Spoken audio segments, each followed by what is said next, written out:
Okay, this is my motorized bicycle that I rode in Ecuador. And when I first got it, I was highly disappointed in its lack of power. And so I started to study two strokes and everything I could do to improve this engine.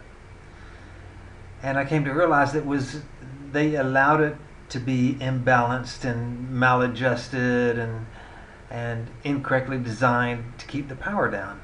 It was on purpose because they wanted to sell as much as possible, and some countries have very strict power limitations as far as what they allow in a bicycle. So little by little I learned how to get the best performance out of a two-stroke, and just going quickly over what you are seeing right here. This is a torque pipe. This is a specially designed silencer. This is the Del Orto carburetor. This is a rock solid revalve. This is the Jaguar CDI. This is a motorcycle high voltage coil. Cylinder with special porting. Head ground down for higher compression. And it's a stock head, and I don't ever regret not having bought an aftermarket head, and I'll get more into that later. But right now I want to go over the main points of what is lacking and what the solution is on these engines. Okay, the first problem is it vibrates like crazy. I mean, bad. And I don't know if they wanted it to vibrate that bad to limit the effectiveness of the carburetor when it's vibrating that bad, to limit the speed, but it is bad. Something you have to realize about this engine is it was piecemealed together. It was not designed to be one harmonious whole. They bought a crank from a certain source. They bought a piston from another source. Probably the only thing original that they came up with was the casing, the crankcase. So they got a definite mismatch on the crank balance and the piston. Let me show you.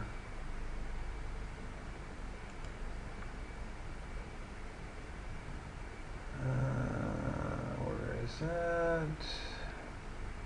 It's right here. The first thing I did is I took it to the main machine shop and had them drill a larger hole in the wrist pin. With these small engines not being highly modified, there's not a lot of stress on that wrist pin, and I had mine walled out pretty well, and it never gave me any problems. So that lightens it, because the balance they put in these cranks, the balance that exists in the crank is for a lighter piston assembly. So taking that metal off helps to lighten the assembly. I also drilled a lot of holes in my piston, but I found that was pretty much an exercise in futility, because aluminum weighs nearly nothing anyway. When I came up with my own design of, well, it's a copy design adjusted for use on this engine, and I found out that the electronic ignition, the timing curve was not correct, because one of the piecemeal things that they put together on this engine was an ignition system that was made for a four-stroke. Yes, you heard me correctly. Made for a four-stroke. Not a two-stroke. So having a correct ignition system helps a lot. This is my crank. Ignore these 6 holes right here. That was just an experiment to lighten it up. It comes with these holes right here as the counterbalance holes, and the piston assembly is too heavy, so there's a mismatch, so you have to drill more holes. This is about a 3/8 inch hole. If you do this on both sides, for most Chinese bicycle engines, that will do the trick. Some might need a little bit more.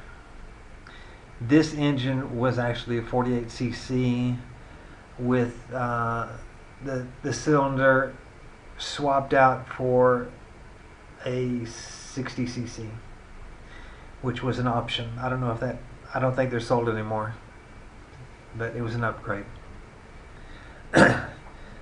So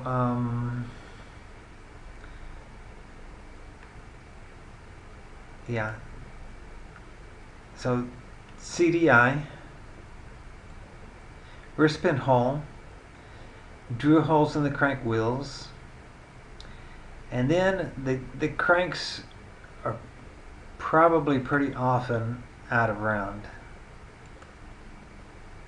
I talked with Don Gruby and I asked him if the assemblers even knew to put a spacer right here when they put the crankcase in place over the crank, because you got pressure on this side and this side going towards the center, and this is unsupported.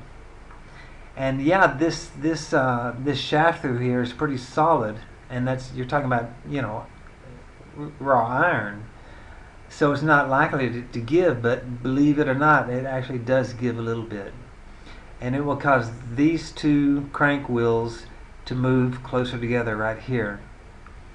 And so then what you have is it moves this half of the mass farther away from center, and this half of the mass farther inward toward the center. So with the cylinder off and the piston off, if you manipulate the con rod to spin this, if you put your finger onto the crankcase, let's see if I can draw something here. This is going to be a finger.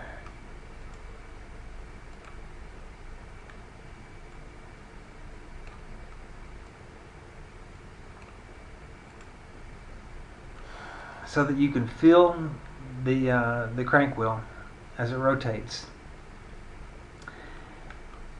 Where it is, if it's up by on the end that's close to the con rod, then this problem happened upon assembly.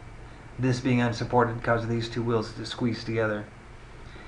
And it's easy to fix. All you have to do is hit these two sides with a hammer. Yes, it is Southern engineering, but I don't care. It works. The other problem that can happen is if they misalign the two wheels when they press it together. They're supposed to support these two ends here and rotate it and see if at 90 degrees from the Conrad pin they get a wobble, they get an up and down movement. If that happens, it's because there's a mismatch in the positioning of those two crank wheels. So when you feel for it, and when it goes up, like in this instance right here, all you got to do is lightly hit it with a hammer. See if you can get that to go back in round. Turn it 180 degrees and then hit the other side, the other crank wheel that's going up. And just keep repeating, hitting it lightly. That should be able to do it. If not, you'll have to take it out to true it. And anytime you assemble it, always put a spacer in here. I usually am able to find a socket wrench that is about the right size, or a ratchet socket, like a 10mm socket. And of course, anything that's a little bit too tight, you can grind down to be the right size to fit in there. So that about does it for the vibration. When you get rid of vibration, it will be so much better. It's like it's like you don't realize how much of a hassle it is until it's back to where it should be. Two strokes are not made to vibrate like crazy. The carburetor is really a really great piece of crap. Who in the fucking hell chose that shitty carburetor? The thing does not have a main jet to speak of, well, a replaceable one at least. It does not have an idle jet.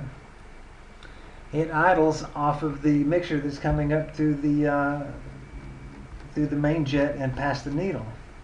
So the needle, which is on normal carburetors, is meant to be adjustable up or down to adjust the mid-range fuel mixture, is now being responsible for both the mid-range and the idle mixture. And the only way I could get it to work on mine before I finally just gave up and replaced it with a good carburetor is I put solder onto the bottom of the needle and then ground it down to be, more or less round, because it needs to have a fatter needle at the bottom. But other than that, replace the carb. Such a difference. It'll run better, it'll idle better, less spooge, have more power, sound better. And the two I recommend are the Mikuni VM 16mm or 18mm and the Del Orto PHBG 21mm. And the recommendations for sizing and jets and what have you are on my site. It's right here.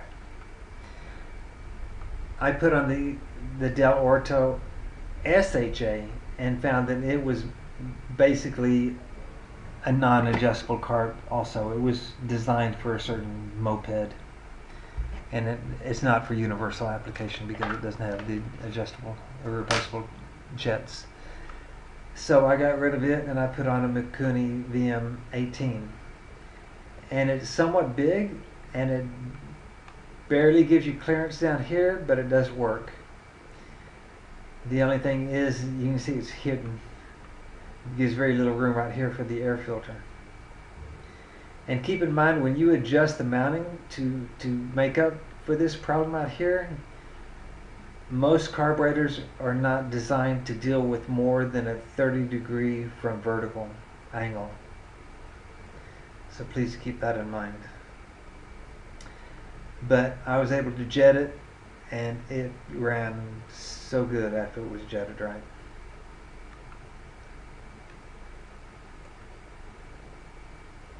This is the adapter that I had made to fit it.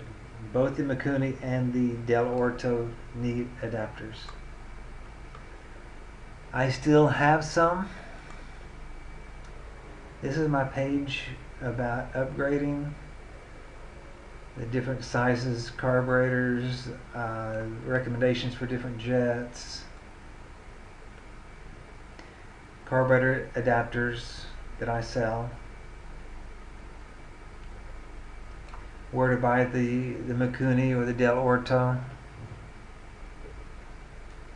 So it's all right there. And you can see the address for my site. Okay, so that's problem number 2. Problem number 3 comes with a CDI that was made for a 4-stroke. Well, the whole idea of this engine was to have something weak, barely usable, very inexpensive. So I'm sure the person that pieced it together just said, hey, look, this catalog shows a super cheap electronic ignition. It says it's for 4-stroke, but it'll probably work on the 2-stroke. Let's try it. So, yeah, that's the way it happens in this world. So I'm just going to read this. The stock CDI with built-in high voltage coil does not retard the ignition timing at high RPM like what is normal for two-stroke engines. I sell a performance CDI that does, and this is adjustable, which is needed for different compression. This reduces vibration, extends the life of the bearings, and reduces flaking off of cylinder plating. So, where is that page? I think it's this one. This is a typical timing advance curve for a four-stroke. It's low around idle, and then it slowly gets more and more advanced, and then it maintains that advance till the end of its RPM range. If you have it out, a lot of people just measure right here instead of measuring right here. It's the same difference. Oh well. So I was able to design my own timing light out of LEDs, and this is the timing curve that the Groovy ignition system gave me, which is basically a four-stroke timing curve. It goes up and stays up. This black right here is the timing curve of a motocross bike, the Suzuki RM250. I don't remember which year. And this graph out here is variable, and that's the performance CDI that I sell.